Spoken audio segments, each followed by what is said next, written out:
कर्म म्हणजे ती प्रत्येक गोष्ट आहे जी आपल्याकडून कुठल्याही माध्यमातून होते. म्हणजे आपले विचार असतील, अगदी त्या विचारांमागे इंटेन्शन आपलं काय आहे ते इंटेन्शन सुद्धा कर्म आहे. आपल्या हिंदू संस्कृतीमध्ये 84 लाख योनींचं एक चक्र जन्मासाठी सांगितलेलं आहे. प्रत्येक जन्माला ते चक्र पूर्ण करावंच लागतं, प्रत्येक जीवाला. हो. मृत्यू म्हणजे काय आहे? आत्मा कधीही मरत नाही, मुळात तो अमरच आहे आणि त्याचा कुठलाही फॉर्म असा नाही. ती एनर्जी आहे, तो फक्त शरीर बदलतो. त्यामुळे शरीर मरतं, आत्मा मरत नाही. अशी बोलता बोलता तुम्ही म्हटलात की आत्मा पण त्रास देतो. हो. मग ह्या आत्म्याशी काही कम्युनिकेट करता येऊ शकतो? जेव्हा माणूस त्याच्याकडे शेवटच्या काही घटका उरलेल्या आहेत तेव्हा त्याची अवस्था खूप वाईट झालेली असते. त्याला दिसत असतं की आपल्या समोर 2 यमदूत येतात नेण्यासाठी. म्हणजे नॉर्मल सामान्य माणसासाठी यमदूतच येतात, पण लास्ट मोमेंटला जो थॉट असतो त्या थॉटनुसार तुमचा नेक्स्ट बर्थ डिसाईड होत असतो. म्हणून माणसाला सांगितलं जातं की नेहमी मुखात भगवंताचं नाव का असावं. म्हणजे असे जे सोल्स असतात सुसाईड मधले, ऍक्सिडेंट्स मधले, किंवा कोणी काहीतरी घातपात घडलेला असतो, अशा ज्या केसेस असतात ते सोल्स भटकत असतात शोधत की मला मदत पाहिजे. त्यांना सद्गती मिळत नाही, ते पुढे जाऊ शकत नाहीत.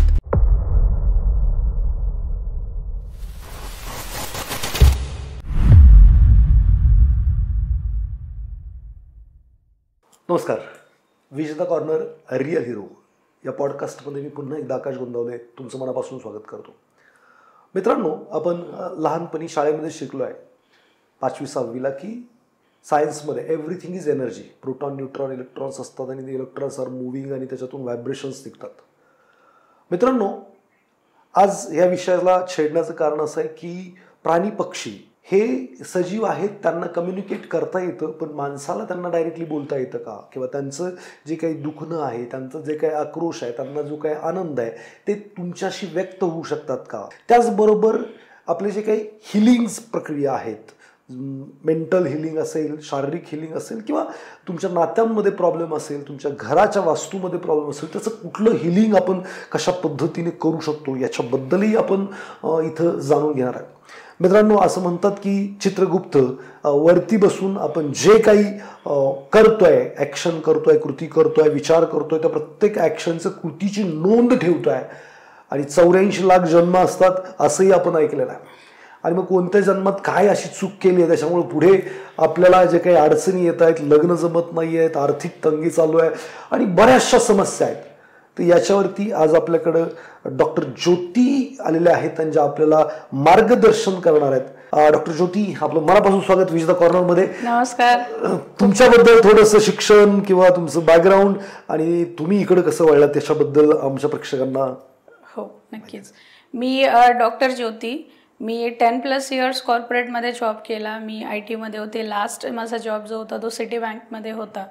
आणि इतकं सगळं असेल म्हणजे मी माझ्या प्रत्येक शाळेपासून कॉलेजपर्यंत टॉपर राहिलेली आहे. पण आणि शिकण्याची आवड लहानपणापासून आहे. म्हणजे असं फक्त पुस्तकी ज्ञान नाही, मला प्रत्येक गोष्टी शिकणं आवडायचं. निसर्गात राहणं, प्राणी पक्ष्यांशी कम्युनिकेट करणं हे लहानपणापासून मी करते. पण मला हा टर्म माहीत नव्हता. मला खूप प्रश्न पडायचे किंवा खूप स्वप्न पडायचे. मला प्रश्न पण तेव्हा असे पडायचे की आपल्यासारखं आपण आता जसं हे राहतो तर इथे असंच जग दुसरीकडे पण असेल का? अजून असेल तर मग कुठे आहे? मला तिथे जाता येईल का? कॉन्टॅक्ट करता येईल का? आपल्यासारखेच लोक आहेत का तिथे? असे खूप प्रश्न असायचे. उत्तर देणार कोण माझ्या प्रश्नांना? आणि जसजसं मग वय वाढत गेलं, स्वप्नांच्या माध्यमातून मी ते मार्गदर्शन मिळत होतं. मी डिकोड पण करायला शिकले, पण काही प्रश्नांची उत्तरं मला मिळत नव्हती. लिटरली मी त्यावेळी बऱ्याच जणांना, जसं काही ज्योतिषी असतात, आपण कुठे असंच इंटरव्ह्यू बघतो, कुठे वाचायला मिळतं काही, किंवा काही FM वर कोणाशी कॉन्टॅक्ट होतो, मी तिकडे लेटर्स वगैरे लिहून पाठवले. माझे प्रश्न आहेत, कोणाकडूनही मला कधी समाधानकारक उत्तरं मिळाली नाहीत. मग आपल्याकडे पर्याय तेव्हा हाच उरतो की आपल्या प्रश्नांची उत्तरं आपण शोधणं. आणि जेव्हा आपण प्रयत्न करतो, युनिव्हर्स, निसर्ग आपल्याला मदत करत जातो. जर तुमचं इंटेन्शन चांगलं आहे तर ऑफकोर्स तो तुम्हाला मदत करत जातो. तर अशाच प्रकारे मला युनिव्हर्स मदत करत गेला. आणि शिक्षण चालू होतं, इंजिनिअरिंग संपलं, नंतर मग मी नॅचरोपॅथी डॉक्टरही झाले. PGD+MBA डबल पोस्ट ग्रॅज्युएशन झालं. इंग्लिश लिटरेचरमध्ये ऑनर्स केलं. सायकोलॉजीचा स्टडी मी 8वीत असल्यापासून चालू होता. म्हणजे माझी मोठी बहीण जी आहे तिला सायकोलॉजीमध्ये इंटरेस्ट असल्यामुळे ती लायब्ररीमधून वेगवेगळी पुस्तकं आणायची. तिचा स्टडी चालू होता, तिचा कॉलेजचा अभ्यास असायचा आणि मी 8वीत असल्यापासून तिचे सायकोलॉजीचे बुक्स वाचायचे, कारण मला त्यातून उत्तरं मिळायची. तोही अभ्यास सुरूच होता. नंतर परत मी स्पेशल 2-3 वर्ष सायकोलॉजीवर अभ्यास केला, कारण मला उत्तरच मिळत नव्हती. अजूनही मिळत नव्हती. मी शोधाशोध चालू होतं. जॉबला लागले, जॉब सुरू झाला, बऱ्याच कंपन्या चेंज झाल्या, टीम्स चेंज झाल्या, टीममेट्स चेंज झाले. पण तिथं गेल्यानंतर मला कुठेतरी एक डिस्कम्फर्ट फील व्हायला लागलं. ठीक आहे, माझा परफॉर्मन्स चांगला आहे, सगळं चांगलं आहे, ठीक आहे, मी टीम बिल्डिंग जी आहे ती चांगल्या प्रकारे करू शकते, काउन्सिलिंग चांगली करू शकते, एखादा जो कोणी सोडून जातो तर त्याला चांगल्या प्रकारे मी थांबवू शकते. अगदी त्याच्या घरातले पर्सनल प्रॉब्लेम पण माझ्याकडे लोक घेऊन यायचे की माझ्या घरात हा प्रॉब्लेम झाला मॅडम, मी काय करू. म्हणजे हा माझ्या जॉबचा पार्ट नव्हता, पण मी तेही सॉल्व्ह करायचे. किंवा त्यांच्या मुलांचे इश्यूज असायचे तेही सॉल्व्ह करून द्यायचे. पण लक्षात यायला लागलं मला की हे माझे स्किल्स या जॉबमध्ये कुठेही कामाचे नाही आहेत. कारण कॉर्पोरेटमध्ये इतकं विचित्र वातावरण असतं, ती कन्स्पायरसी आणि कॉर्पोरेट पॉलिटिक्स हे सगळं इतकं भयंकर प्रकारचं असतं. पण एक वेळ अशी आली की मी ते सगळं तेही मास्टर केलं, पण तरीही खूप डिस्कम्फर्ट होतं. मी हे सगळं करायला जन्माला आलेले नाही, कारण मला नाही बसवता येत स्वतःला. ते कॉर्पोरेटमधलं जे वातावरण आहे, पार्टी असेल, दिवसभर चहा कॉफी कन्झ्युम करणं किंवा एकदम बिंदास सगळं स्मोक करा, ड्रिंक करा, किंवा मग तिथे तुम्हाला इमोशनल टच कुठे दिसत नाही. तुम्हाला ग्रोथ करायची आहे ना, मग तर काही करण्याची तयारी ठेवा, हे पटत नव्हतं मला. आणि ज्या दिवशी मला ते क्लिक झाला, me on the spot job resign केला. आणि ती अशा पॉईंटला रिझाईन केला की जेव्हा प्रमोशन होणार होतं, त्याच्या काही आधी मी ते रिझाईन करून टाकलं. म्हणजे तुम्ही जेव्हा खूप वर्ष तुम्ही कष्ट केलेत, तुम्हाला काहीतरी चांगली पोझिशन मिळणार आहे, त्यावेळेला मी ते सोडून दिलं. आणि तेव्हा असं काही ठरवलेलं नव्हतं. असे काही इंट्युशन आले का की एवढे 10 वर्ष आपण कॉर्पोरेटमध्ये काम करतो, आपल्याला वर्षी पोस्ट मिळते किंवा चांगली सॅलरी मिळतात, तेव्हा आपण गिव्ह करतो किंवा सोडतोय, त्यावेळी काही इंट्युशन्स आले किंवा काय, म्हणजे कसं निसर्गाने गाईड केलं? इंट्युशन म्हणजे ऍक्च्युली काय आहे, इंट्युशन तर लहानपणापासून माझं स्ट्रॉंग आहे. मी सायकिक मीडियम आहे, मला विजन्स वगैरे दिसतात, मेसेज इझिली मी रिसीव्ह करते. पण इंट्युशनच्या पलीकडे आहे. म्हणजे एक पॉइंट असा आला की ट्विन फ्लेम जर्नी माझी सुरू झाली. आणि त्या ट्विन फ्लेम जर्नी हा एक पूर्ण वेगळा टॉपिक आहे. ती स्पिरिच्युअल जर्नी आहे, सोल जर्नी आहे. आणि त्या जर्नीमुळे हा प्रवास मला क्लिअर झाला की मी नेमकं कोण आहे, मी इथे कशासाठी आले, मला काय काम करायचं आहे, माझ्यातले नेमके काय दोष क्लिअर करायचे आहेत, आणि माझा जन्म कशासाठी आहे. तेव्हा मला क्लिअर झालं की माझा जो जन्म आहे तो इथले जेवढे काही पूर्ण पृथ्वी आहे ती पृथ्वी वाचवण्यासाठी आहे. मग त्यासाठी मला वेगवेगळी माध्यमं दिली जातील. आणि जेवढे काही मगाशी पण मी सांगितलं की ॲनिमल कम्युनिकेशन मी लहानपणापासून करते, फक्त तो टर्म मला माहीत नव्हता. म्हणजे सगळं काही माझ्याकडे आहे, फक्त ते मला रिडिस्कवर करायचं होतं. जसं पेटलेला निखारा आहे पण त्याच्यावर जसं राखेचा थर साचतो तसं होतं ते. आणि ती जर्नी म्हणजेच तो म्हणजे राखेचा थर काढल्यासारखं झालं. उत्तर मिळत गेली मला, स्वप्नांच्या माध्यमातून असेल, युनिव्हर्स वेगळ्या माध्यमातून उत्तरं देत गेला आणि मला त्या सगळ्या गोष्टी क्लिअर होत गेल्या. बरं, युनिव्हर्स जसं तुमच्याशी कम्युनिकेट करतो तसं प्रत्येक व्यक्तीशी कम्युनिकेट करत असेल? येस, करतो. काही लोकांना इंट्युशन समजतात आणि काही लोक ते समजून सुद्धा ऍप्लिकेशन मध्ये आणत नाहीत, दुर्लक्ष करतात माणूस. कारण मटेरियलिस्टिक लाईफ मध्ये जगताना माणूस पूर्णपणे लॉजिकल झालेला आहे. आणि जेव्हा तुमचं लॉजिकल माइंड येतं, कॉन्शियस माइंड येतं, सबकॉन्शियस माइंड पटकन डिस्कनेक्ट होतं. तसं आहे. आणि जेवढं तुम्ही मटेरियलिस्टिक गोष्टीकडे जाल तेवढं तुम्ही तुमच्या सबकॉन्शियस माइंडपासून स्वतःपासून डिस्कनेक्ट होतं. आणि जेवढं तुम्ही स्वतःशी कनेक्टेड राहाल तेवढं तुम्ही युनिव्हर्सची भाषा पटकन समजू शकता. स्वतःशी कनेक्ट राहायला काय उपाय आहेत? ऑफकोर्स बेसिक स्टेप त्याची हेच आहे की एक तर मेडिटेशन. दुसरी गोष्ट, अगदी बेसिक गोष्ट सांगते, म्हणजे समजा आपल्याला कोणीतरी त्रास दिलाय, काही असेल, छोटं कारण असेल, आपण ना ते लक्षात ठेवून बसतो. समजा त्याला आता सांगितलं, म्हणजे माझ्याकडे जेव्हा रीडिंग माफ नाही करत किंवा स्वतःला पण माफ नाही करत, किंवा राग धरून बसतो तो, आणि तो खूप मोठा ब्लॉकेज बनत जातो. माफ करत नाही, ते अनेक जन्म कॅरी फॉरवर्ड होत जातं. माफ करत नाही, तसंच माफी मागत सुद्धा नाही आपण, हे पण आहे त्याच्यामध्ये. ते होल्ड ऑन करून ठेवतो. किंवा मेमरीज ज्या आहेत त्या आपण फक्त नेगेटिव्ह गोष्टींच्या मेमरीज बनवत जातो, पॉझिटिव्ह गोष्टी आपण नोट डाऊन करत नाही. म्हणजे आता कोणालाही विचारा, तो पटकन आपल्या आयुष्यातल्या रडगाणं सांगेल, माझ्या बाबतीत हे झालं, असं झालं. पण चांगल्या गोष्टी विचारा, त्याला खूप विचार करावा लागतो, कारण तो मेमरी बनवतच नाही. मग ह्या गोष्टींची तुम्हाला सवय लावून घ्यावी लागते, तेव्हा तुम्हाला युनिव्हर्सची भाषा समजते आणि पटकन तुम्हाला कनेक्ट होता येतं. पहिली गोष्ट तर मेडिटेशन केलं पाहिजे, दुसरी गोष्ट फॉरगिव्ह केलं पाहिजे, आणि तिसरी गोष्ट तुम्ही जी आता सांगितली की चांगल्या गोष्टींच्या मेमरीज बनवल्या ठेवल्या पाहिजेत. पाहिजेत आणि ग्रॅटिट्यूड पे करता आला पाहिजे. जे तुमच्याकडे चांगलं आहे, काही असेल, प्रत्येकाकडे काही ना काही छान गोष्ट दिलेली आहे, घडत असतं काही ना काही छान, तर ग्रॅटिट्यूड देत राहिलं पाहिजे. जेवढं ग्रॅटिट्यूड द्याल तेवढं त्याच्या कित्येक कुठे युनिव्हर्स तुम्हाला देत जातो. म्हणजे हा बेसिक एक द्याल तर मिळेल आणि नाही द्याल तर नाही मिळणार. काहीच नाही, जिसके पास है उसको दिया जाएगा, जिसके पास नहीं है उससे बेसिक रूल आहे तो उससे लिया जाएगा. ठीक आहे. मला एक सांगा, आपण मला असं बऱ्याच वेळेला जाणवतं की काही प्रसंग घडतात आणि असं वाटतं हे माझ्यावर कधीतरी अगोदरच घडून गेलंय, तर हे काय नक्की प्रकार घडतो? आता यामागे एकतर 2 कारणं असू शकतात. एक तर हे तुम्हाला भविष्यात घडणाऱ्या घटनेची ती एक चाहूल असू शकते, एक तर हे, किंवा दुसरी गोष्ट, ती घटना ऑलरेडी तुमच्या आयुष्यात घडून गेली आहे तुमच्या पास्ट लाईफमध्ये. एक तर तुमच्या आत्ताच्याच या बर्थमध्ये काही वर्षापूर्वी असू शकते, किंवा या जन्मापूर्वी तुमचे जे जन्म झालेत तिथे ती घडलेली असू शकते. त्याला देजावू हा एक टर्म आहे, सायकोलॉजिकल टर्म, आणि ते नाव आहे सायंटिस्टचं, देजावू. ते सोल्सवर काम करायचे, तर त्यांचंच नाव ते दिलेलं आहे. मग ती मेमरी आपल्या सबकॉन्शियस माइंडमध्ये असते, म्हणून आपल्याला ते जाणवतं, अरे मी हे बघितलं इथे, असं मला वाटतं की मी ते येऊन गेलो, किंवा हे शब्द पण किंवा मी शब्द पण मला आठवतात, हे मी ऐकलंय आधी कुठेतरी, किंवा मी या व्यक्तीला पण मी कुठेतरी बघितलंय आधी, हे असं बऱ्याच जावतं. त्याला देजावू, आठवण येते, माणूस समोर येतो. त्याला टेलिपॅथी म्हणतात. बरं, हे टेलिपॅथी किंवा ते तुम्ही जे काय म्हणताय हे शिकता येऊ शकतं? येस, ऑफकोर्स, प्रत्येक माणसाला. हो, ऍक्च्युली टेलिपॅथी ही नॅचरल आहे आणि प्रत्येक सोल्समध्ये ती नॅचरली युनिव्हर्सने दिलेली आहे. कारण ते पण एक माध्यम आहे, युनिव्हर्स तुमच्याशी जे कम्युनिकेट करतो त्याचं एक माध्यम आहे टेलिपॅथी म्हणजे. टेलिपॅथी म्हणजे काय आहे की कुठलंही एक्सटर्नल टूल नसताना तुम्ही कम्युनिकेट करताय, तुमचे थॉट सेंड करता आणि पलीकडून तुम्हाला त्याचा रिप्लाय सुद्धा येतो. बरोबर. मग आता आपण काय करतो, कोणाशी बोलायचंय, मेल टाकणार, व्हॉट्सअप मेसेज करणार, कॉल लावणार, ह्याचे वेगवेगळी माध्यम आहेत आपल्याकडे, किंवा अगदीच लेटर पाठवेन. पण इथे तुम्हाला कुठलंही असं माध्यम लागत नाही आणि इन्स्टंट मेसेज जातो.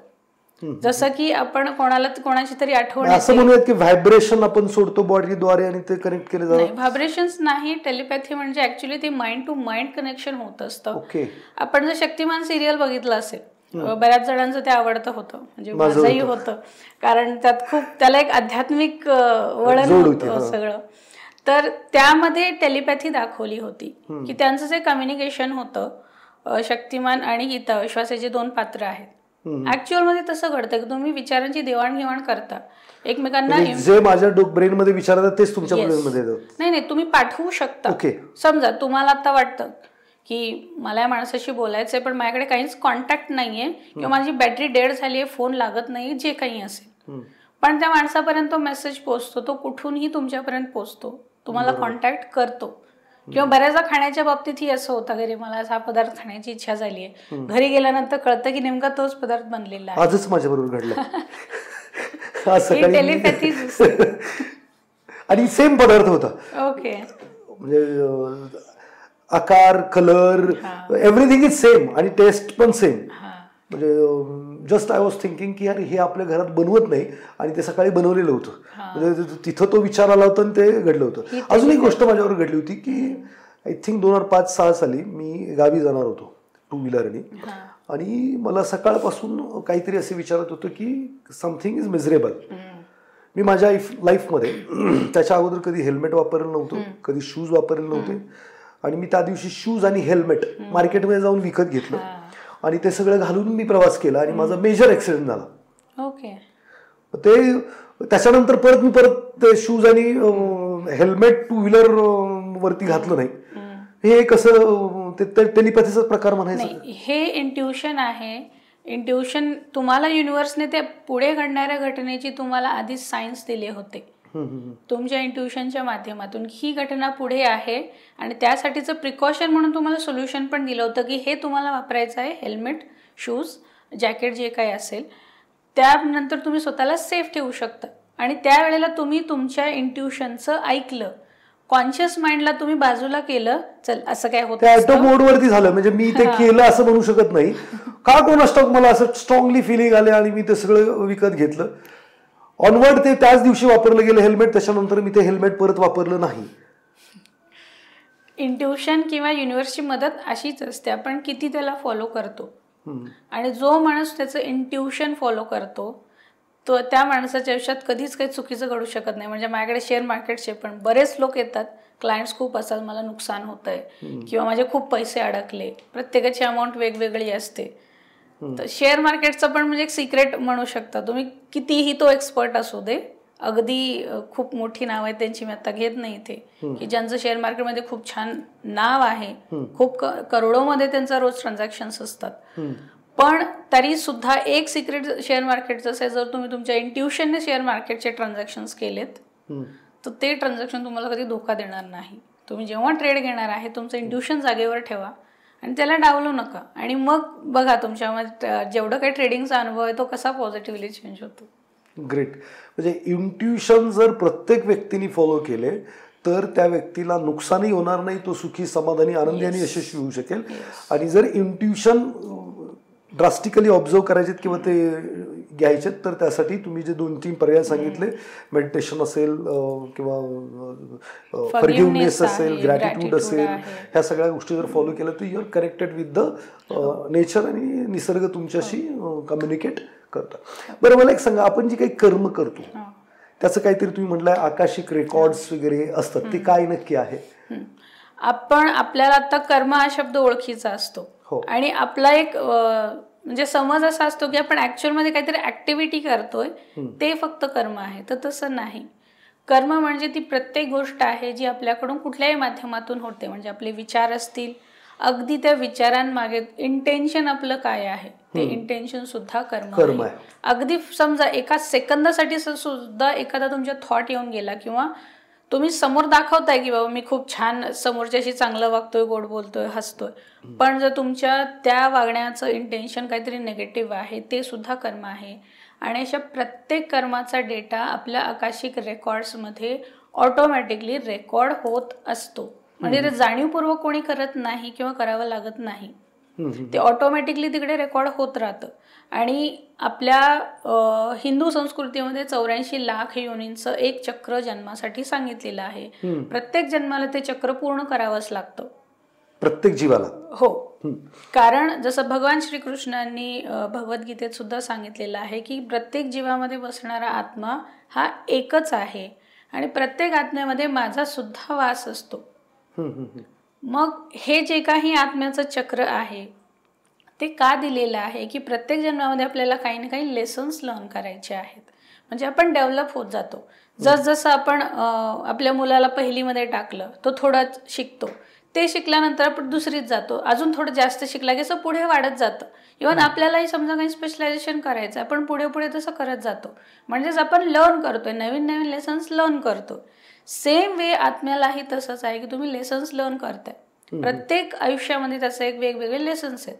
जसं समजा एखाद्याला कशाची भीती असते, कोणाला राग खूप येत असतो, कोणाला पैसा खूप खर्च करण्याची सवय आहे, एखाद्याला नाती जपता येत नाहीत, किंवा एखाद्या लग्नाविषयी राग तयार झालेला आहे, किंवा एखाद्या लहान मुलांचा राग येतो, अजिबात आवडत नाही, किंवा एखाद्याला शिक्षणच नको आहे. असे प्रत्येकाचे वेगवेगळे आहेत. तर ते लेसन्स तुम्हाला लर्न करायचे आहेत. लर्न करणं म्हणजे काय की हा प्रॉब्लेम आयात कुठून आलेला आहे, मला काय करून ते काढून टाकावं लागेल, मला आयुष्यात पुढे जायचं ते लर्न करावं लागेल.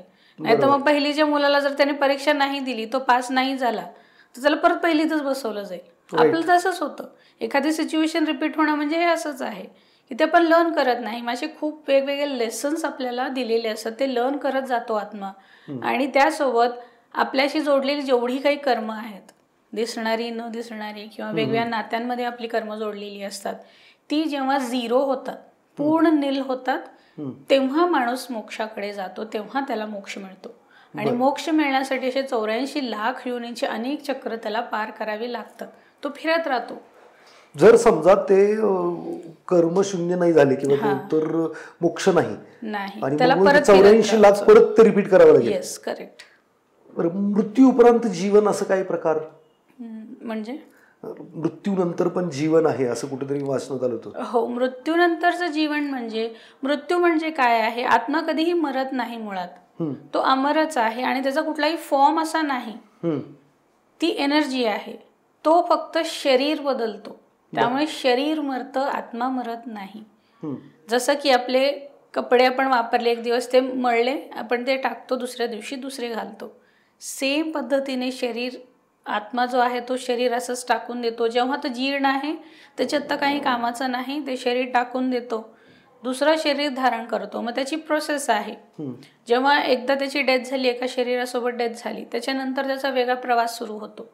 त्याला तिथे परत आत्तापर्यंत जी काही कर्म केली आहेत त्याची तिथे शाळा घेतली जाते की बाबा तू हे काय काय केलंय, त्याची सगळं त्याला दाखवलं जातं. त्याची प्रत्येक कर्माची शिक्षा दिली जाते. चांगलं असेल तर त्याची त्याला ॲप्रिसिएशन्स असतात, त्याचे पण चांगले त्याला मिळतं. पण हे पूर्ण करत त्याला जावं लागतं आणि त्याच्यानंतर मग त्याला पुढचा जन्म मिळतो दुसऱ्या शरीरामध्ये. मग ते माणूसच असेल असं आपण सांगू शकत नाही की हे सगळं पूर्ण केल्यानंतर पण तो माणूसच होईल, हे सांगू शकत नाही. म्हणजे कुठल्याही शरीरात तो जाऊ शकतो, प्राण्याचा जाऊ शकतो, झाडाचा जाऊ शकतो. हो, पण ही तरी चॉईस असते माणसाकडे.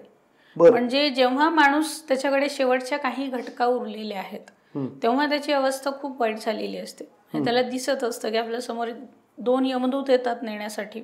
म्हणजे नॉर्मल सामान्य माणसासाठी यमदूतच येतात, पण जर म्हणजे हायर व्हायब्रेशनल कोणी आहे, उच्च कोटीचा साधक आहे, आध्यात्मिक व्यक्ती, तर त्याच्यासाठी त्याच्या आराध्य देवतेचे जे कोणी गण असतील ते येतात नेण्यासाठी. पण आपण आता इथे सामान्य माणसांच्या बद्दल विचार करू तर सामान्य माणसाचा जेव्हा मृत्यू होणार आहे तर त्यावेळी त्याच्यासमोर 2 यमदूत येतात. त्यांच्या हातामध्ये पाश असतो आणि ते दिसायला खूप अकराळ विकराळ भयानक आहेत. भीती वाटते आणि ते बघून जीव घाबरतो. ते बघून की आत्ता मला जायचं आहे, पण त्याला वेगवेगळ्या गोष्टी आठवायला लागतात.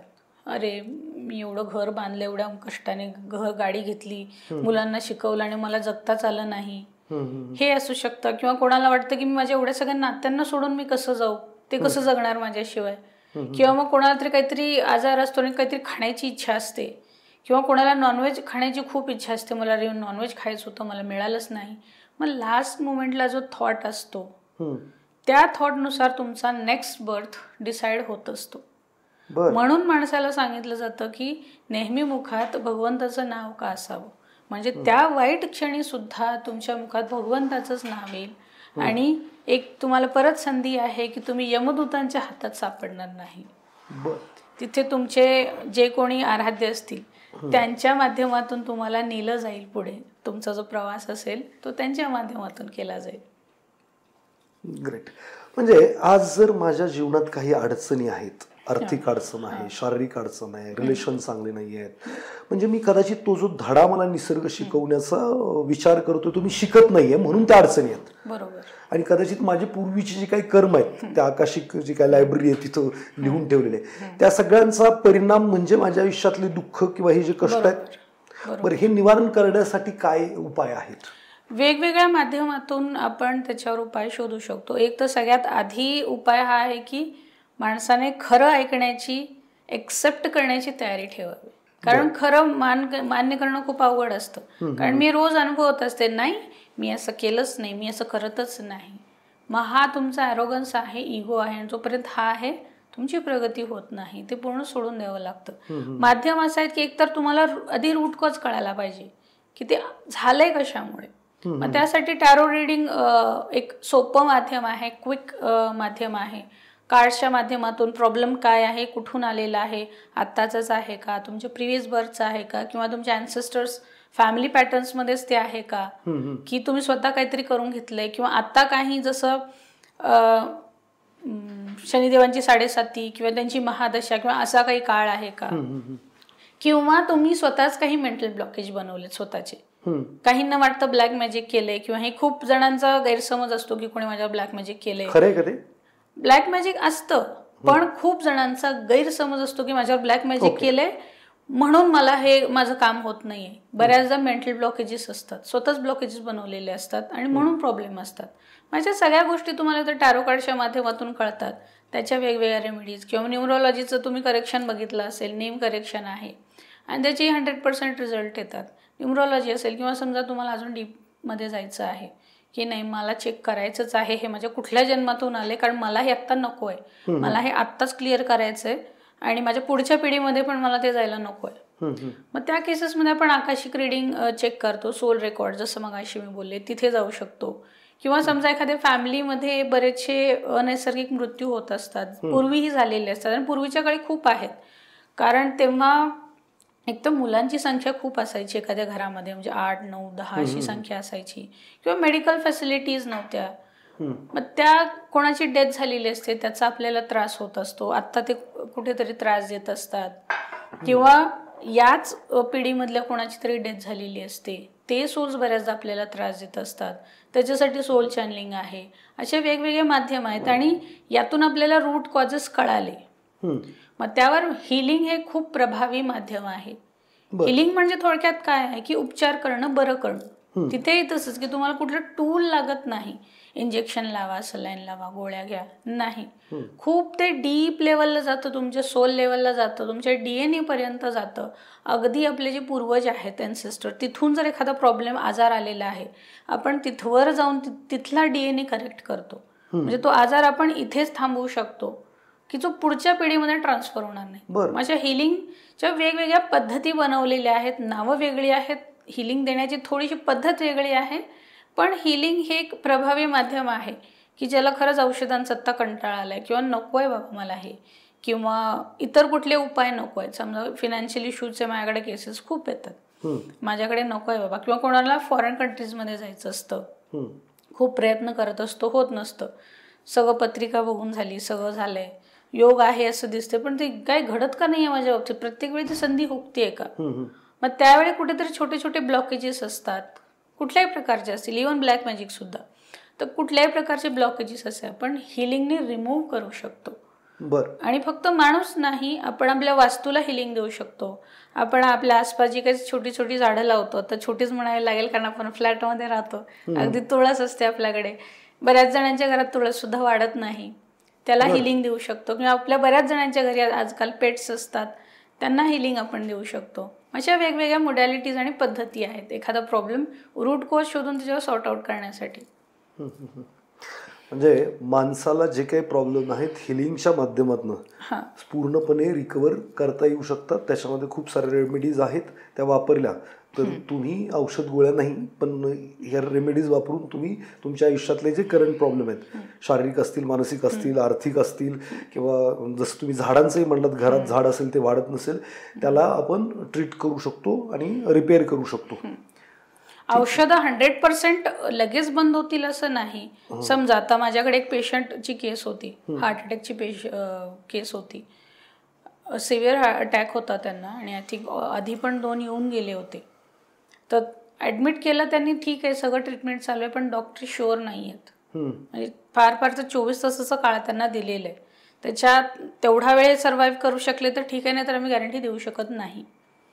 जे लोक ऑलरेडी लाखाचं तुमचं बिल करतात ते डायरेक्टली तोंडावर असं सांगून मोकळे होतात. त्यावेळी हिलिंग जे आहे ते मिरेकल सारखं काम करतं. त्यांना मी फक्त 7 दिवसांचं हिलिंग दिलं होतं. म्हणजे ऍडमिट केलेल्या आय थिंक 2nd डेला वगैरे त्यांनी मला सकाळी वगैरे कॉन्टॅक्ट केला, रात्री ऍडमिट केलं होतं, सकाळी वगैरे कॉन्टॅक्ट केला, त्यांना फक्त 7 दिवसाचं हिलिंग दिलं. बायपास सर्जरी झालेली व्यक्ती 4 दिवसानंतर ठणठणीत होऊन घरी गेली. पुढचं 3 दिवसाचं हिलिंग राहिलेलं तेही मी कंटिन्यू केलं. तर हे मिरेकलसली काम करतं हिलिंग. म्हणजे हिलिंगला माहीत आहे कोणाला कशाची गरज आहे, कुठे काय बरं करणं गरजेचं आहे, हिलिंगला स्वतःला माहीत असतं. मग हिलिंग अशा प्रकारे काम करतं. किंवा समजा एखाद्याला इंटरव्ह्यू द्यायला जायचं पण त्याला भीती वाटते, समोरचा बाबा काय प्रश्न विचारेल, मला आठवेल का, बऱ्याचदा ते असतं. म्हणजे नवीन कॉलेज संपल्यानंतरची ती भीती असते, येत असतं सगळं, पण तिथे गेल्यानंतर ब्लँक, किंवा मग तो कॉन्फिडन्स दिसत नाही, किंवा समोरचा व्यक्ती खरंच तो तसाच तुम्हाला ॲरोगंटली विचारतोय की तुम्हाला टेस्ट करतोय हेही कळत नाही. बरोबर. मग अशा वेळेलाही तुम्ही आधी समजा हिलिंग दिली, त्या इंटरव्ह्यूला आधी जर तुम्ही हिलिंग दिलं तो कॉन्फिडेंटली इंटरव्ह्यू क्रॅक करेल. म्हणजे माझ्याकडे आहेत अशा केसेस, अगदी फॉरेनच्या केसेस आहेत की इंटरव्ह्यू आहे, सिलेक्शन होतं, लास्ट मोमेंटला रिजेक्ट होतं. बरं. पण अशा खूप केसेस आहेत माझ्याकडे की त्यांना हिलिंग दिलं जातं आधीच्या सिच्युएशनला, आणि सोबत काही रेमेडीज दिल्या जातात, त्यांचं सिलेक्शन झालेलं असतं. प्रत्येक प्रॉब्लेम वरती सोल्युशन हिलिंग हे ठरू शकतं. ठरवू शकतं. म्हणजे कोणी आजारी आहे, एखादा रोग आहे, त्याला पण हिलिंग देऊन बरं केलं जाऊ शकतं. मानसिक त्रास आहे, स्ट्रेस, टेन्शन आहे, एन्झायटी आहे, जे काय आहे त्याला हिलिंग दिलं तरी बरं होऊ शकतं. इव्हन तुम्हाला जॉब मिळत नाही किंवा तुमचा बिझनेस नीट चालत नाही, त्याला पण हील केलं जाऊ शकतं वेगवेगळ्या मेथड्स. किंवा रिलेशनशिपचे वेगवेगळे इश्यूज असतात, पटत नाही किंवा लग्न होत नाहीये, चाइल्ड बर्थचे इश्यूज असतात, किंवा त्याला पण हील करता येतं. म्हणजे ज्यांना मुलं होत नाहीये त्यांना पण जे काही प्रॉब्लेम्स आहेत, सायंटिफिकली असतील, शारीरिक असतील, वटवर, तर ते पण हील केले जाऊ शकतात. प्रत्येक गोष्टीला हिलिंगच्या माध्यमातून बरं करता येऊ शकतं तुमच्या प्रत्येक प्रॉब्लेमला. आणि त्याचा साईड इफेक्ट काहीच नाहीये, सर्वात महत्वाचं. आणि एज क्रायटेरिया पण असं काही नाही की तुम्ही लहान मुलांना देऊ शकत नाही किंवा 60+ ला देऊ शकत नाही, असं काही नाही. प्रत्येकाला तुम्ही हिलिंग देऊ शकता. फॅन्टास्टिक. मग अशी बोलता बोलता तुम्ही म्हटलात की आत्मा पण त्रास देतो. हो. मग ह्या आत्म्याशी काही कम्युनिकेट करता येऊ शकतं? ऑफकोर्स करता येतं, पण आधी मला हे सांगावं लागेल की कोणी असा प्रयत्न करू नका, कारण ती सोपी गोष्ट नाही, जीवावर बेतणारी आहे. आणि फक्त स्वतः नाही, आपल्या आयुष्यातल्या अनेक पिढ्या ज्या येणार आहेत पुढे, त्यांनाही ते धोकादायक ठरू शकतं. तर सोलशी कम्युनिकेट करू शकतो. ऑफकोर्स ज्याच्या तेवढ्या साधना आहेत, ज्याचं तेवढं पाठबळ आहे, ते लोक करू शकतात. मीही कम्युनिकेट करते. बरं. एखाद्या व्यक्तीचं आत्महत्या करतो किंवा अपघात होतो, षडयंत्र असू शकेल, वडवळ, तर ज्यांनी सुसाईड केलंय किंवा मर्डर झालाय, काय झालंय, काम मेलाय माहीतच नाहीये, कसं मेलाय माहीत नाही, अशा लोकांशी कम्युनिकेट करून त्यांच्या मरणाचं कारण शोधता येऊ शकतं? हो, ऑफकोर्स शोधता येतं. कारण त्यांचा सोल, जे असे जे सोल्स असतात सुसाईडमधले, ॲक्सिडेंट्समधले, किंवा कोणी काहीतरी घातपात घडलेला असतो, अशा ज्या केसेस असतात, ते सोल्स भटकत असतात शोधत की मला मदत पाहिजे. त्यांना सद्गती मिळत नाही, ते पुढे जाऊ शकत नाहीत. त्या केसमध्ये जर आपण त्यांच्या जे कोणी त्यांचे फॅमिली मेंबर्स आहेत त्यांची परमिशन घेऊन आपण त्यांच्या सोलला जर कम्युनिकेट केलं, कारण कळलं, आणि आपण आता काही मदत करू शकतो का आपल्याला जी शक्य आहे त्या माध्यमातून, तर ते करू शकतो त्यांच्यासाठी. आणि बरेच सोल्स रिलीज झालेले आहेत. फक्त डेडच असं नाही, तर काही अनकॉन्शियस पेशंट असतात जे अनेक वर्षे बेड रिडन असतात आणि डॉक्टरकडे उत्तर नसतं की याचं करायचं काय. कारण मेडिकल सायन्सनुसार उत्तर येते की तुमच्याकडे 24 तासांचं वेळ आहे, पण तो माणूस 30 वर्षे तिथेच आहे, अजून त्याचं हृदय चालू आहे, मेंदू चालू आहे, पण दुसरी काहीच मुवमेंट होत नाही किंवा प्रोग्रेस होत नाही. पण शेवटी ऑफकोर्स आत्ताचे जे माणसं आहेत ती पण कंटाळून जातात की बाबा किती व्यवस्था करणार आहे आणि नेमकं काय म्हणून गृहीत धरायचं. अशा अनकॉन्शियस पेशंटच्या केसेस सुद्धा मी सक्सेसफुली सोडवलेल्या आहेत. कम्युनिकेशन नंतर त्यांची पीसफुली डेथ झालेली आहे, जे 30-30 वर्षे थांबलेले आहेत सोल्स. त्यांना काहीतरी प्रॉब्लेम होता म्हणून थांबलेलं होतं सोल. हो, म्हणजे एक आता आठवते ती केस सांगते. म्हणजे जवळपास 30 वर्ष तरी बेड रिडन होत्या त्या, ट्रीटमेंट चालू आहे, कोविड पण होऊन गेला त्यांना, मुंबई पुणे कुठे कुठे त्या काळात शिफ्ट केलं गेलं, पण त्यांना इन्फेक्शन काही झालं नाही त्या कोविडचं. म्हणजे नॉर्मल माणूस घाबरत होता आणि त्यांचं एज खूप जास्त होतं, म्हणजे 80+ एज आहे, आणि त्या एजमध्ये पण त्या व्यवस्थित आहेत, कोविड झालेला नाही, बेड रिडन आहेत. डॉक्टरने सांगितलेलं टाइम संपलेला आहे, त्या कधी जाऊ शकतात, पण कुठे जातात, त्या फिरतायत तिकडे तिकडे, शिफ्टिंग चालू आहे, सगळं आहे, सगळे उपाय करून झाले, पण काहीच काम करत नव्हतं. शेवटी त्यांना एकाने माझा रेफरन्स दिला की तुम्ही बघा यांना कॉन्टॅक्ट करून. मग त्यांच्या सोलशी मी जेव्हा कम्युनिकेट केलं, तर त्या ज्या बेड रिडन होत्या तर त्या खूप चिडलेल्या होत्या, त्यांना खूप राग आलेला होता. त्यांना एकच मुलगी होती, त्या पण चांगल्या कॉलेजमध्ये चांगल्या पोझिशनवर जॉबसाठी होत्या, आणि त्यांना राग आला होता. आता तिथे काय होतं, मुलीनेच मला कॉन्टॅक्ट केला होता, माझ्यापेक्षा मोठ्या आहेत त्या बऱ्याच. तर त्यांचं म्हणणं होतं की आईने आम्हाला खूप त्रास दिलेला आहे, माझ्या वडिलांना आणि मला खूप छळलं, लहानपणापासून खूप त्रास दिला, ही कंप्लेंट त्यांची होती, आणि आईने आमची माफी मागावी, हे जे काही तिने केले, आणि हे असं किती दिवस राहणार आहे तिचं, हे मेजर कन्सर्न होते त्यांचे. जेव्हा मी आईशी त्यांच्या बोलले, आईचं म्हणणं होतं की या लोकांनी मला त्रास दिलाय, मला कधी समजून घेतलं नाही, लग्नानंतर मला काही करायचं होतं, मला काहीच करू दिलं नाही, मला फक्त घरात कोंडून ठेवलं, मला काही संधीच मिळाली नाही, माझी बाजू कोणी समजूनच घेत नाही. मग ती घुसमट होती त्यांची आयुष्यभर, आणि त्यामुळे त्यांची चिडचिड व्हायची, ते रागात कोणाला काही बोलायचे, त्यामुळे त्यांचे बरेच जे रिलेशन्स होते, रिलेटिव्ह होते, ते तुटले कायमचे. आता हे ती ज्या कंडिशनमध्ये व्यक्ती आहे, आपण त्याच्याकडून अपेक्षा ठेवणं चुकीचं आहे की त्या व्यक्तीने माफी मागावी. इथे ऑफकोर्स मी मुलीला समजावलं की तुम्ही त्यांना माफ करा, त्यांचं जे काही झालं, आणि तुम्हीही माफी मागा, कारण तुमच्याकडूनही चुका झालेल्या आहेत. तर त्या म्हणाल्या की मी खूप प्रयत्न केला 3 दिवस, पण माझ्याकडून होत नाही, आता मी माफ करूच शकत नाहीये. होतं म्हणजे नॉर्मल माणसाच्या बाबतीत जर एखादी व्यक्ती त्रास दिली तर पण माफ करू शकत नाही, खोटं म्हणू शकत नाही ना की बाबा मी माफ केलं म्हणून.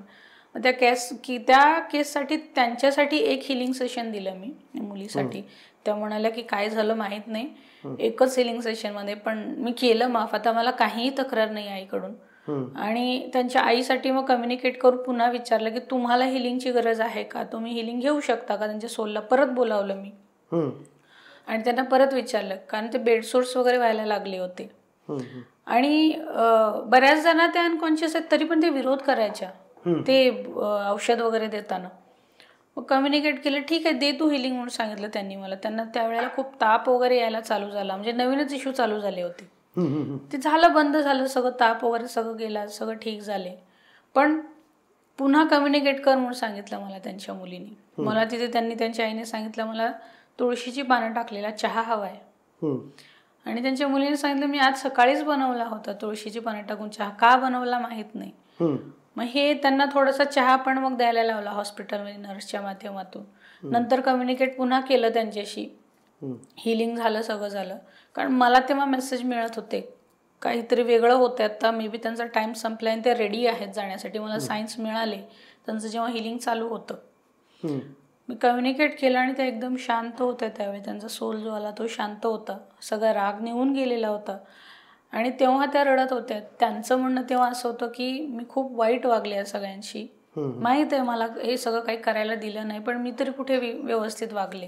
आणि मला आता ही भीती आहे की हे लोक मला माफ करतील का, म्हणून रडणं होतं त्यांचं. त्यांना सोललाही समजावलं की मी बोलते त्यांच्याशी, ते माफ करतील तुम्हाला. आणि मग त्यांनी काही त्यांच्या इच्छा वगैरे सांगितल्या. त्यांना काहीतरी फणसाचं झाड वगैरे लावायचं होतं, अजून नारळाचं झाड वगैरे लावायचं, त्यांची इच्छा सांगितली त्यांनी.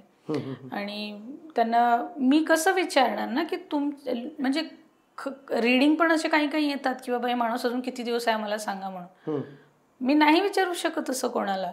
तर त्या स्वतःहून सांगितलं की मला थोडासा वेळ दे, 10-15 दिवसांचा, मी जाईन, आता माझी काही तक्रार नाही. आणि मग नंतर एक 4 दिवसानंतर सकाळीच मला त्यांची अपडेट आली की आई शांतपणे गेली.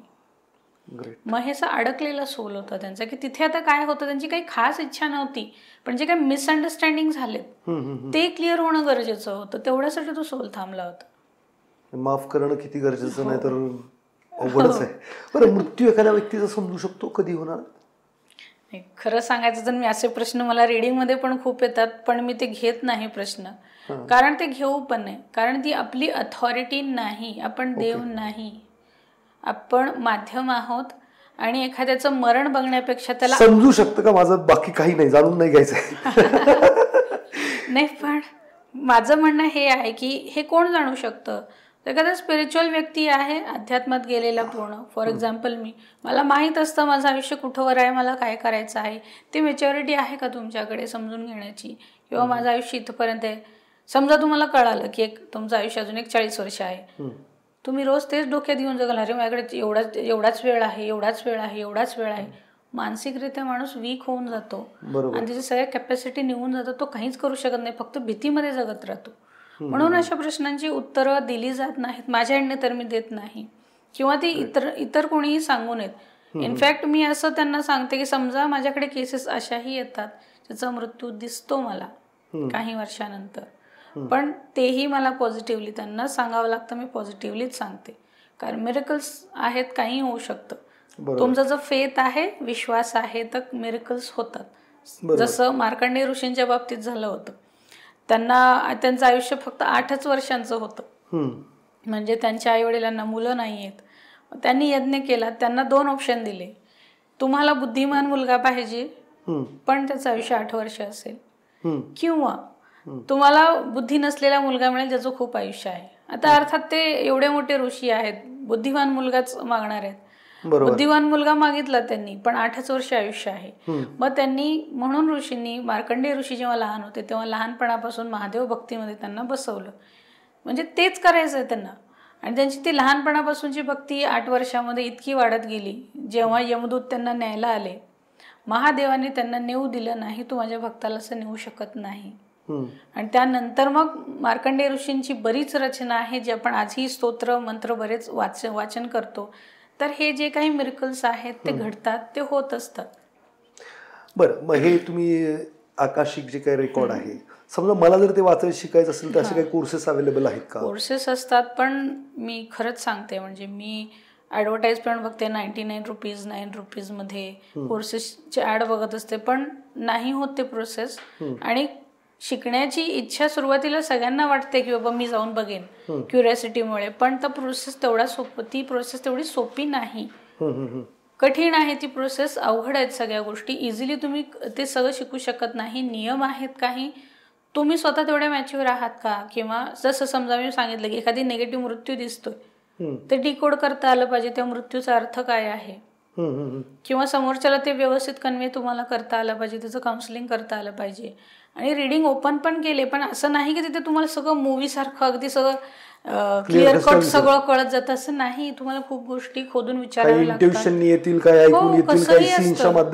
कसंही असतं आणि रिस्की असतं. आणि मुळात तुम्ही जेव्हा कोणाचे कर्म एक्सेस करता ती जबाबदारी आहे, कारण कोणाच्या कर्मामध्ये इंटरफिअर करणं कोणालाही अलाउड नाही. ती अथॉरिटी हवी तुमच्याकडे. तर ते महत्त्वाचं आहे. शिकता येतं, शिकण्याबद्दल काही नाही, पण तुमची बैठक हवी, आध्यात्मिक बैठक हवी. खूप जणांना कदाचित हे वेगळं वाटेल किंवा मी कोणी शिकू नये असं म्हणून म्हणते, असंही वाटू शकतं, गैरसमज. पात्रता पाहिजे तुमच्या याच्यावरनं. सिंपल मला हे कळलं की त्या व्यक्तीची जर पात्रता आहे, ब्रह्मास्त्र एका चांगल्या माणसाला दिलं तर तो काहीतरी चांगलं करेल आणि एखाद्याला वाईट दिलं तर तो काहीतरी वेगळंच करेल. तर ही ताकद ज्याला मिळवायची का मिळेल त्याला तो फार रिस्पॉन्सिबल असणं गरजेचं आहे. आणि त्याचा ढाचा आध्यात्मिक फार स्ट्रॉंग पाहिजे, तर त्यांनी तिकडं जाणं आणि हा प्रवास करणं. जसं सीता मातेच्या स्वयंवरमध्ये जे शिवधनुष्य ठेवलं होतं, किती जण आले होते, पण कोणीही ते उचलू शकले नाही, कारण ती कॅपॅसिटी फक्त एकाच व्यक्तीकडे होती, श्रीरामांकडे होती फक्त. तसं आहे, ती जबाबदारी आहे तुमच्याकडे की कोणाचा डेटा तुम्ही एक्सेस करताय, तर ती जबाबदारी आहे. ती सिक्रेसी मेंटेन पण करता आली पाहिजे तुम्हाला. इंटरफिअर करायचं नाही. काही ठिकाणी आपण ही पण म्हणजे मुभा आहे की आपण अमेंडमेंट्स करू शकतो थोडेफार तुमच्या रेकॉर्ड्समध्ये. मग ती अथॉरिटी आहे का तुमच्याकडे की तुम्ही कोणाचे कर्म चेंज करण्याचे प्रयत्न करता? मग या सगळ्या गोष्टी महत्त्वाच्या आहेत. फक्त शिकणं महत्त्वाचं नाही. समजा आता कितीतरी लोक डॉक्टर पण होतात दरवर्षी, इंजिनियर पण होतात, पण प्रत्येक जण तो परफॉर्म करू शकतो का? किंवा प्रत्येक डॉक्टरचा गुण येतो का आपल्याला? आपण प्रत्येक जण ऐकतो की नाही बाबा तो डॉक्टर चांगला नाही, नको त्याच्याकडे जायला. हे अनुभव घेतलेला असतो. म्हणजे असं होतं आणि विनाकारण त्या विद्येचा अपमान होत राहतो किंवा चुकीची माहिती पसरत राहते. ओके, बरं, हे नाही पण हिलिंग शिकता येऊ शकतं का? ऑफकोर्स. मी तर म्हणेन प्रत्येक घरात एक हिलर तरी कमीत कमी असावा, गरजेचं आहे. हिलिंगसाठी काय कोर्सेस किंवा कुठे काय मार्गदर्शन घेता? त्याचाही वेगवेगळा हिलिंग माझ्याकडेही असतात. जसं रेकी आहे, लामा फेरा आहे, ओंकारा हलीम ही पद्धत आहे ज्यामध्ये कालीमातेचं हिलिंग आहे, एंजल्स हिलिंग असतात, क्रिस्टलचे हिलिंग असतात. तर त्याचे हिलिंग आरामात शिकू शकतो आपण. रेकीमध्ये, लामा फेरा किंवा हिलिंगमध्ये हे लेवल्स येतात. म्हणजे तिथे बेसिक ॲडव्हान्स असं नसतं, लेवल्स येतात. जसं लेवल 1 आहे, फॉर एक्झाम्पल आपण रेकीचं घेऊ कारण थोडंफार ते ऐकीव आहे बऱ्याच जणांना. तर फर्स्ट लेवलला तुम्हाला व्यक्ती समोर लागते हिलिंग करताना, तुमच्या समोर पाहिजे आणि तुम्हाला बॉडीचे 24 पॉईंट्स असतात हिलिंगचे. ते प्रत्येक पॉईंट तुम्हाला टच करून हील करावे लागतात आणि हिलिंगसाठी थोडा वेळ लागतो कारण ती एकदम सुरुवातीची एनर्जी आहे. लेवल 2ला गेल्यानंतर तुम्हाला 3 सिम्बल्स मिळतात आणि तुम्ही जगभरात कुठेही कोणाला कशालाही हिलिंग देऊ शकता. मग असं लेवल वाईज ते वाढत जाते एनर्जी. मग हे असं प्रत्येक हिलिंगचं तसंच आहे की तुमची लेवल वाईज ती वाढत जाते आणि तुम्ही मग तेवढी पॉवर येते, तुम्हाला वेळ कमी लागतो आणि कुठलीही डिफिकल्ट सिच्युएशन तुम्ही कमी वेळेत हील करू शकता. मग हे असे याचे कोर्सेस असतात, माझ्याकडेही असतात, ऑनलाईन ऑफलाईन दोन्ही असतात. ओके, म्हणजे हिलिंग बद्दलचे जे काही मेथड्स आहेत त्याचे कोर्सेस तुमच्याकडे अवेलेबल आहेत आणि लोक शिकू शकतात. जसं की रेकी तुम्ही सांगितलं, आणखीनही बरेचसे प्रकार आहेत. असे किती प्रकारचे कोर्सेस तुमच्याकडे अवेलेबल आहेत? टारो कार्ड्स रीडिंग आहे, हिलिंग आहे, टेलिपॅथिक नेचर ॲनिमल कम्युनिकेशन आहे, हिलिंगचे वेगवेगळ्या मोडॅलिटीज आहेत. मी बरेच वर्कशॉप्स वेगवेगळ्या गोष्टींवर घेत असते. जसं आत्ता महाशिवरात्री झाली तर त्यावेळी शिवशक्तीचं मेडिटेशन आणि हवन होतं. आपल्या बॉडीमध्ये शिवशक्ती एनर्जी असते प्रत्येकाच्या बॉडीमध्ये, पण आपल्याला माहीत नसतं, आपण ती बॅलन्स करत नाही, म्हणून आपल्याला बरेच प्रॉब्लेम येत असतात. असे छोटे छोटे वर्कशॉप पण होत असतात वेगवेगळे. ओके. त्याची माहिती जर माहिती पाहिजे असेल तर तुमचं काही चॅनल वगैरे? हो, दी एम्प्रेस या नावाने सगळ्या अकाउंट्स आहेत माझ्या सोशल मीडियाचे accounts. Facebook, YouTube, LinkedIn, Instagram सगळीकडे एकच हँडल आहे, फक्त स्पेलिंग वेगळं आहे कारण मी ते न्यूमरोलॉजिकली करेक्ट केलेलं आहे. ते टाकताना फक्त व्यवस्थित टाकलं गेलं पाहिजे. ठीक आहे. माझा पुढचा प्रश्न असा आहे की आपण प्राणी घरात पाळतोय किंवा प्राण्यांचे डॉक्टर असतात, ते तुम्ही म्हणता की प्राण्यांशी कम्युनिकेट करता येतं, तर प्राण्यांचा डॉक्टर प्राणी त्याला सांगू शकतो मला इथे इथं पेन आहे, असं होऊ शकतं? मला तेच अपेक्षित आहे ऍक्च्युली. म्हणजे एक हॉलिवूडची मूवी आली होती डॉक्टर डू लिटल, म्हणजे खूप आधी बघितली होती, आणि त्यामध्ये एक डॉक्टर आहे वेटरनरी, ज्याचं प्रचंड प्रेम आहे सर्व प्राण्यांवर, आणि ते प्राणी त्याच्याशी बोलतात. बाकीच्यांना वाटतं की हा मूर्ख आहे, आणि ते प्राणी त्याला सांगत असतात अरे इथे नाही, मला इथे दुखतं, इथे इथे. सर्जरी करताना पण तो प्राणी सांगत असतो त्याला. म्हणजे काही जणांनी मूवी बघितलेली असू शकते ही. तर ती मूवी जेव्हा बघितली होती मी, मला खूप छान वाटलं होतं, हे ॲक्च्युअलमध्ये असं घडलं पाहिजे. आणि मग तेव्हापासून ते शोध सुरू झाला आणि मी ते मॅनिफेस्ट करायला सुरू केलं की कारण माझ्या घरी लहानपण असं माझं गेलंय की मी माणूस कमी प्राण्यांमध्ये जास्त राहिले, प्राणी पक्षीमध्ये. बऱ्याचशा प्राण्यांना डॉक्टरना आजार कळायचाच नाही, बरेचसे प्राणी आम्ही गमावले, एक्सपायर झाले, ते उपचार व्यवस्थित न झाल्यामुळे त्याचं कारणच कळायचं नाही की काय झालंय. पण तेव्हा मला गरजेचं वाटलं की वेटरनरी डॉक्टर्सना हे किती महत्वाचं आहे.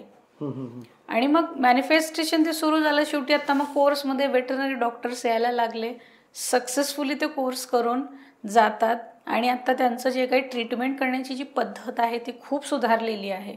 कारण बऱ्याचदा काय होतं, डॉक्टर्सनाही लक्षात येत नाही गेला नेमका आजार काय झालाय. मग काही काही केसमध्ये चुकीची ट्रीटमेंट होते.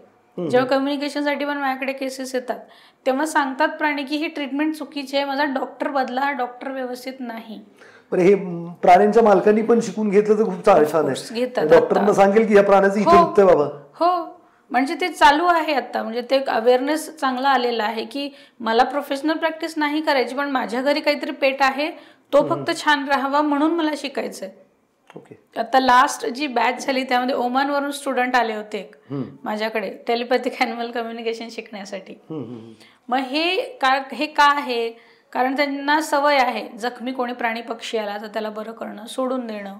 मग हे फक्त घरातले प्राणी पक्षी नाही, समजा गायींचा गोठा असतो, गोट फार्म्स असतात, पोल्ट्री फार्म्स असतात, अगदी प्रॉपर शेतकरी म्हणजे ज्याच्याकडे आंब्याची बाग असेल, नारळाची सुपाऱ्याची बागा असतात, त्यांना सुद्धा हे कम्युनिकेशन महत्वाचं आहे. समजा त्यांनी कम्युनिकेट केलं, प्रत्येक झाडाशी ते कम्युनिकेट करून विचारू शकतात तुला दिलं जाणारं खाद्य जे काही असेल ते व्यवस्थित आहे का, काही चेंजेसची गरज आहे का, तुला काही वेगळं वातावरण हवं आहे का, औषधाची गरज आहे का. हे जर समजा त्याने केलं, त्याला मे बी कुठलं औषध फवारण्याची पण गरज पडणार नाही किंवा खताची, आर्टिफिशियल खताची गरज पडणार नाही. म्हणजे हे एकंदरीत पूर्ण आपलं जे काही नैसर्गिक जीवन आहे तिथे खूप महत्वाचं आहे ॲनिमल कम्युनिकेशन. म्हणजे तुम्ही प्राण्यांशी बोलू शकता, झाडांशी बोलू शकता, तुम्ही तुमच्या अवजारांशी पण बोलू शकता? नाही, अवजार नाही. अवजार नाही. मी माझ्या गाडीशी बोलू शकतो का? नाही. ओके, म्हणजे ज्याच्यामध्ये प्राण आहे असं. हो. Okay okay. बरं, हे त्याच्यासाठी तुम्ही कोर्सेस वगैरे पण घेता ज्याच्यामध्ये तुम्ही, बरं हे तुम्ही हवेशी, पाण्याशी किंवा हे जे काही पंचमहाभूत आहे यांच्याशी कम्युनिकेट करू शकता? त्याच्याशी कम्युनिकेट करण्यासाठी तुम्हाला प्रॉपर आध्यात्मिक बैठक हवी, तुमची साधना हवी, तर तेही शक्य आहे. मी करते कम्युनिकेट. ओके. कारण तेही एक माध्यम आहे तुमच्याकडे मेसेजेस पोहोचवण्याचं. जसं मी दरवर्षी प्रेडिक्शन्स देत असते, ॲन्युअल प्रेडिक्शन्स, की जगभरात काय घटना घडणार आहेत. दरवर्षी मी ते यूट्यूबवर माझ्या चॅनलवर टाकत असते. तर यावर्षीही मी म्हणजे आता 2025 सुरू होण्याआधीच मी 24 मध्ये हायलाइट्स टाकले होते 2025 मध्ये. तर त्यात एक फायर केसेसचा मुद्दा मी टाकला होता, आग लागण्याचे प्रमाण वाढणार आहेत, आणि त्याच्यानंतर ती कॅलिफोर्नियाची जी आग आहे आपल्याला माहीत आहे की ती अजूनही शांत झालेली नाही, ती अजून चालू आहे. त्याच्यानंतर ती चालू झाली, त्याचं प्रॉपर रिझन पण मी सांगितलं की ती का लागलेली आहे.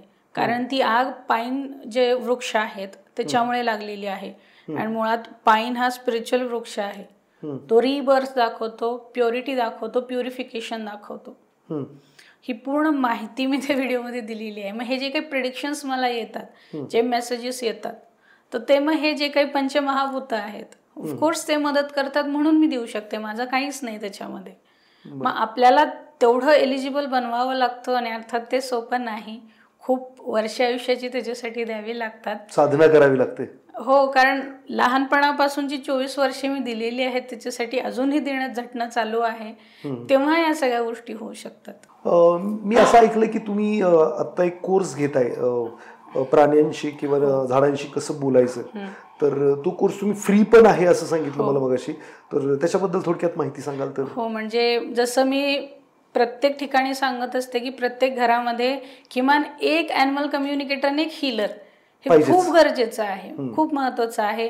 हेच लक्षात ठेवून आणि दरवर्षी मी माझ्या वाढदिवसा दिवशी किंवा वाढदिवसाचा जो महिना आहे मे महिना, तर त्या महिन्यामध्ये काहीतरी फ्री देत असते.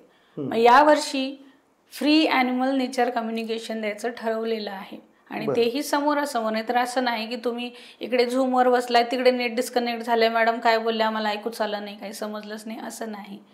तुम्हाला 3 दिवस तिथेच राहायचं आहे पुण्यामध्ये. मी 24 तास तुमच्या सोबत असेन. पर्सनली तुम्हाला सगळ्या गोष्टी शिकवल्या जातील आणि 3 दिवसांनंतर सक्सेसफुली तुम्ही ॲनिमल कम्युनिकेशन शिकून बाहेर निघणार आहात. आणि हे फ्री आहे. फक्त तिथे राहण्याचे जेवढे चार्जेस असतील तेवढेच, ती पण खूप मिनिमल अमाऊंट आहे, काहीच नाही आहे. म्हणजे राहणं जेवण सगळं त्यातच इन्क्लूड आहे. आणि छान तुम्हाला 3 दिवस तिथे निसर्गात राहायचं आहे. तुम्हाला आत्ताच्या जगाचा पूर्ण विसर पडतो तिथे गेल्यानंतर. शेवटच्या दिवशी लिटरली लोक रडतात की मला घरी परत जायचं नाही, मला इथेच राहायचं आहे. आणि ही होणार आहे, आता ही अशीच अवस्था होणार आहे आणि आता तो फ्री आहे. त्यामुळे जास्तीत जास्त लोकांनी याचा स्वतःसाठी फायदा करून घ्यावा असंच मी म्हणेन. म्हणजे फर्स्ट कम फर्स्ट सर्व्ह असेल. हो हो, म्हणजे पहिले नाव नोंदवतील त्यांनाच एंट्री. हो, कारण कॅपॅसिटी असते ना जागेची, जास्त लोकांना अकोमोडेट नाही करता येणार. ज्या लोकांना खरंच इंटरेस्ट आहे प्राण्यांशी निसर्गाशी कम्युनिकेट करण्याची इच्छा आहे आणि केलंच पाहिजे. निसर्ग काय म्हणतो हे जर कळलं तर मला वाटतं इंट्युशन अजून चांगले बेटर येऊ शकतात. आणि निसर्ग जगला तर आपण जगू शकणार आहे. प्राणी पक्षी पण एखादी डिझास्टर काही घडणार असेल, सुनामी येणार असेल, भूकंप येणार असेल, याचे इंडिकेटर देतात ना. जर त्यांच्याशी कम्युनिकेट करता आलं तर ह्याचं ज्ञान जर आपल्याला अगोदर आलं तर खूप सारा फायदा होऊ शकतो. किंवा अगदी व्यक्तिगत पातळीवर जरी आपण घेतलं तरी सुद्धा आपल्याला पेट सांगू शकतात. तुम्हाला समजा जसं तुम्ही सुरुवातीला उदाहरण दिलं ऍक्सिडेंटचं, तर तुम्ही स्वतःच्या बाबतीतही त्यांना विचारू शकता, तेच तुम्हालाही सांगू शकतात. समजा एखाद्या व्यक्तीशी तुम्हाला काही व्यवहार करायचा आहे तर तुम्ही विचारू शकता, ते सांगेल पेट तुम्हाला ते सेफ आहे की नाही किंवा त्या व्यक्तीचे इंटेन्शन्स काय आहेत हे गाईड करतो तो पेट तुम्हाला. आपल्याला दिसतं ते एवढं छोटं आहे, त्याला बोलता येत नाही, पण असं नाही. जेव्हा तुम्ही त्यांना काही गायडन्स विचारता ते खूप तुम्हाला हाय लेवलचे गायडन्स देतात. कारण ते डायरेक्ट निसर्गाशी कनेक्टेड आहे ना.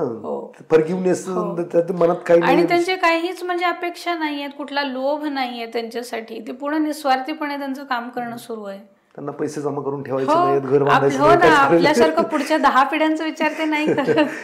मला आज खायला मिळालं, बस उद्याचं उद्या बघू असं. इंट्युशन वरतीच जगतात म्हणजे प्राणी पक्षी असं विचार केला आपण तर. कारण मी कुठेतरी वाचलं होतं की लाखो किलोमीटरचा प्रवास करून पक्षी वातावरण खराब व्हायच्या अगोदर योग्य वातावरणात पोहोचतात, तिकडून परत तिकडे जातात आणि कोणतंही दिशादर्शक त्यांच्याकडे नसतो तरी पण ते योग्य ठिकाणीच पोहोचतात. सो इंट्युशन त्यांना चांगलं आहे. तर प्राणी पक्ष्यांशी कम्युनिकेट केलं तर मला वाटतं आपले इंट्युशन पण चांगले व्हायला मदत होऊ शकते. फक्त इंट्युशनच असं नाही, ते नॅचरली आपल्याला हील सुद्धा करतात प्राणी पक्षी आपल्याला. जर ज्यांच्याकडे मांजर आहे त्यांना समजेल, म्हणजे ज्यांच्या घरी मांजर असेल, मुळात मांजर हे पूर्णपणे स्पिरिच्युअल प्राणी येतो आणि त्याच्याकडे नॅचरल हिलिंग पॉवर्स आहेत. कोणीही घरी आजारी असेल, मांजर पटकन त्याच्या बाजूला जाऊन झोपतं आणि तोपर्यंत उठत नाही जोपर्यंत ती व्यक्ती रिकवर होत नाही, बरी होत नाही. ते निगेटिव्ह एनर्जी ऑब्झर्व करून घेत राहतात, हिलिंग एनर्जी देत राहतात. इव्हन मांजराचा जो समोरचा इथला भाग असतो कपाळावरचा, तिथे जर काही वेळ तुम्ही हात फिरवत राहिला तर ज्यांना बीपीचा त्रास आहे तर तो बीपीचा त्रास कमी होतो. त्यांचा जो काही तो गुरगुरण्याचा किंवा पुर्रिंगचा आवाज आहे ते सुद्धा एक नॅचरल हिलिंग, एक व्हायब्रेशन असलेली ती फ्रिक्वेन्सी आहे, हिलिंग फ्रिक्वेन्सी आहे. मग ते मांजर पाळणं म्हणजे फक्त एवढंच नाही तर या सगळ्या गोष्टी आहेत त्याच्याशी. मग हे नॅचरली आपल्या बाबतीत घडत राहतं. फंटास्टिक. खूपच सारा इंटरेस्टिंग विषय आहे हा. जेवढा लांबवाल तेवढा महत्त्वाचा आहे. मला तुमच्या या सगळ्या कम्युनिकेशनवरनं 2 गोष्टी प्रखर्षाने जाणवल्या की प्रत्येक घरामध्ये एक हिलर पाहिजे आणि एक नेचर आणि प्राण्यांशी कम्युनिकेटर करणारा व्यक्ती पाहिजे. तर बऱ्याचशा समस्या ज्या जीवनात आहेत त्या सॉर्ट आउट होऊ शकतात. तर मॅडम, या संदर्भात तुम्ही काय अपील कराल ऑडियन्सला की त्यांनी कुठे काय केलं पाहिजे जेणेकरून एक हिलर किंवा कोण व्यक्ती हिलर बनू शकतो, घरातला पती, पत्नी, मुलगा, कोण आणि कोण व्यक्ती कम्युनिकेटर झाला पाहिजे असं तुम्हाला वाटतं? हा, कम्युनिकेशनच्या बाबतीत काही नियम आहेत. म्हणजे ॲनिमल कम्युनिकेशन कोण शिकू शकतं?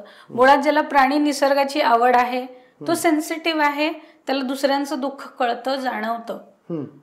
प्राणी आवडतात, निसर्ग आवडतो, निसर्ग म्हणजेच आपण त्याचा भाग आहे. ज्याची ही भावना आहे तो प्रत्येक व्यक्ती ॲनिमल कम्युनिकेशन शिकू शकतो. हा, पण समजा एखाद्याच्या डोक्यामध्ये येतं, काही माझ्याकडे हेही नमुने येतात, तिथे कुठे गुप्तधन आहे, मला ते प्राण्याकडून विचारायचं. जसं निळावंती ग्रंथाचं वेळ बऱ्याच जणांना आहे, त्या निळावंतीला कम्युनिकेशन येत होतं. आता तो ॲनिमल कम्युनिकेशनचाच भाग होता, त्यावेळी वेगळ्या पद्धतीने लिहिलं गेलं. मग ते असतं डोक्यामध्ये, कुठे गुप्तधन आहे का, किंवा मी काहीतरी सिक्रेट्स कोणाचे काढून आणू शकतो का, हे असं जर इंटेन्शन असेल, त्या इंटेन्शनने जर तुम्ही शिकत असाल तर युनिव्हर्स तुम्हाला सपोर्ट करत नाही. ओके, इंटेन्शन्स प्युअर पाहिजेत. हिलिंगच्या बाबतीत असं काहीही नाही. हिलिंग कोणीही शिकू शकतं. फक्त गरजेचं आहे तुम्ही स्वतःला सात्विक ठेवा. तुम्ही जर ड्रिंक करताय, खूप ड्रिंक करताय, भांडणं करताय, वाद करताय, शिव्या देताय, स्मोक करताय, खूप चहा कॉफी कन्झ्युम करताय, मग या सगळ्या गोष्टी तुमची एनर्जी डाऊन होत, तुमचा ऑरा वीक होतो. आणि तशी वीक झालेली एनर्जी तुम्ही दुसऱ्या माणसाला नाही ट्रान्सफर करू शकत. कारण एक ट्रान्समीटर सारखा असतो हिलर, एनर्जी घेणार आहे युनिव्हर्समधून आणि तो आपल्या माध्यमातून त्याला देणार आहे. मग तुम्ही जर सारखं रडत बसताय, कोणाला कोसत बसताय, कोणाच्या मागे काहीतरी काड्या करत बसताय, अशी एनर्जी घेऊन जर तुम्ही एखाद्याला हिलिंग देताय तर ते विनाकारण ती पण तिथे ट्रान्सफर होते. त्यामुळे निगेटिव्ह एनर्जी पण ट्रान्सफर होते. अरे बापरे, ती वीक होते तुमची एनर्जी, मुळात तुमचा ऑरा वीक होतो. आणि मग जे हिलिंगचे इफेक्ट दिसले पाहिजेत ना, ते दिसत नाहीत. आणि मग माणसाचा साहजिक विश्वास सोडतो, कारण एकतर ते दिसणारं काही नाहीये, तुम्हाला हिलिंग दिसत नाही. बरोबर, फक्त ती फील करू शकतो हिलर, आणि जो रिसीव्ह करतो तो फील करू शकतो. एक्झॅक्टली. पृथ्वी सूर्याभोवती फिरते, दिसत काही नाही, पण एक मॅग्नेटिक दायऱ्यामध्ये फिरते, किंवा पृथ्वीभोवती चंद्र फिरतोय, दिसत काही नाही, चंद्रामुळे भरती ओटी होते, रिमोटनी टीव्ही चालू बंद होते, दिसत नाही पण आहे. इव्हन इलेक्ट्रिसिटी तशीच आपल्याला दिसत नाही, जेव्हा झटका बसतो तेव्हा कळतं की आहे. तसंच आहे हिलिंगचं पण. त्यामुळे हिलर कोणीही बनवू शकतो, फक्त काही टर्म्स आहेत की स्वतःला तुम्हाला सात्विक ठेवावं लागेल. प्रार्थना पण एक हिलिंग असू शकते ना, प्रेयर. हा, हिलिंग कॅटेगरीमध्ये म्हणू शकता. जसं एक होपोनोपोनो प्रेयर आहे, तर ती ऍक्च्युअलमध्ये हिलिंगच आहे. म्हणजे जेवढे रिलेशनशिपचे इश्यूज होतात, मग ते आत्ताचे असोत, समजा बऱ्याच ठिकाणी हे येतं की सासू सुनेचं भांडण असतं, सासू खूप त्रास देते, किंवा नणंद पण असते तिथे सोबतीला, आणि ती सुनेचा छळ करत असतात दोघे. मग इथे जर ती होपोनोपोनो आपण प्रेयर करतो दोघींसाठी. काय आहे होपोनोपोनो? होपोनोपोनो प्रेयर ही ऍक्च्युअली हवाईची बेटं जी आहेत, तर तिथल्या ट्रायबल्स मध्ये ती फॉलो केली जाते, आणि आता जगभर ती फॉलो होते. मग हे रिलेशनशिपचे तुमचे इश्यूज आहेत, त्या त्रास देत आहेत तुम्हाला, काही कारण नाही, तिथे जर तुम्ही कंटिन्यू प्रेयर करत राहिले, त्या व्यक्तीचं वागणं बदलतं, ती शांत होते, त्रास देणं पूर्णपणे थांबतं. अगदी फक्त हेच नाही, समजा एखाद्याचे मनी प्रॉब्लेम्स आहेत, जसं मी सुरुवातीला मेंटल ब्लॉकेज बोलले, ते मेंटल ब्लॉकेज जर तुमच्याकडे आहेत, किंवा पास्टमध्ये तुम्ही पैशाचा कुठेतरी गैरवापर केलाय, तिथे मनी होपोनोपोनो प्रेयर पण असते, किंवा हेल्थसाठी पण असते. काही जणांमध्ये गिल्टची भावना खूप असते, त्याच्यासाठी सेल्फसाठी पण असतं. मग हे असे ही होपोनोपोनो प्रेयर जी आहे ती हिलिंगचाच प्रकार आहे. ओके, ती तुमच्या चॅनलवरती हो, फ्रीमध्ये आहे दिलेलं मी, हिंदी मराठीमध्ये दिलेलं आहे. तुमच्या चॅनलचं नाव काय म्हणलं परत एकदा? The empress. फक्त एम्प्रेस. ओके, आता स्पेलिंग आता मी खाली डिस्क्रिप्शन मध्ये टाकतो. ज्योती मॅडम, तुम्ही इकडे आलात आणि एवढं सगळं इन्फॉर्मेशन दिलं, खरं तर ही थांबावं असं वाटत नाहीये. फारच इंटरेस्टिंग आणि जीवनाला सार्थक किंवा समर्पक बनवण्याचं हे नॉलेज आहे असं मला तरी आत्ता वाटायला लागलंय. हो, पुन्हा म्हणाल तुम्ही, किंवा अजून बरेचसं तुम्ही सांगितलेलं आहे, पण आपल्याला कुठेतरी जाऊन थांबावं लागतंय. सो मित्रांनो, नक्कीच मॅडम जे काही तुमच्या आयुष्यात जर काही प्रॉब्लेम असतील तर नक्कीच मॅडमचा खाली नंबर देतोय, त्यांचा चॅनल पण नाव टाकतोय, नक्की त्यांच्याशी संपर्क करा. आयुष्यातले प्रॉब्लेम कोणत्या ना कोणत्या पद्धतीने, कोणत्या ना कोणत्या औषधाने जर काही रेमेडीजनी जात असतील तर नक्कीच मला वाटतं याचा फायदा प्रत्येकाने घेतला पाहिजे. या चॅनलवरती नवीन असाल तर खाली दिलेल्या सबस्क्राईब बटनवरती क्लिक करा, बेल आयकॉनला हिट करा, जेणेकरून इथून पुढे जे काही विजेता कॉर्नरवरती व्हिडिओ येतील त्याचे नोटिफिकेशन तुम्हाला मिळतील. मॅडमचं आपण मनापासून धन्यवाद मानूयात की तुम्ही वेळात वेळ काढून इकडे आलात आणि एवढं सगळं मार्गदर्शन केलं. So thank you.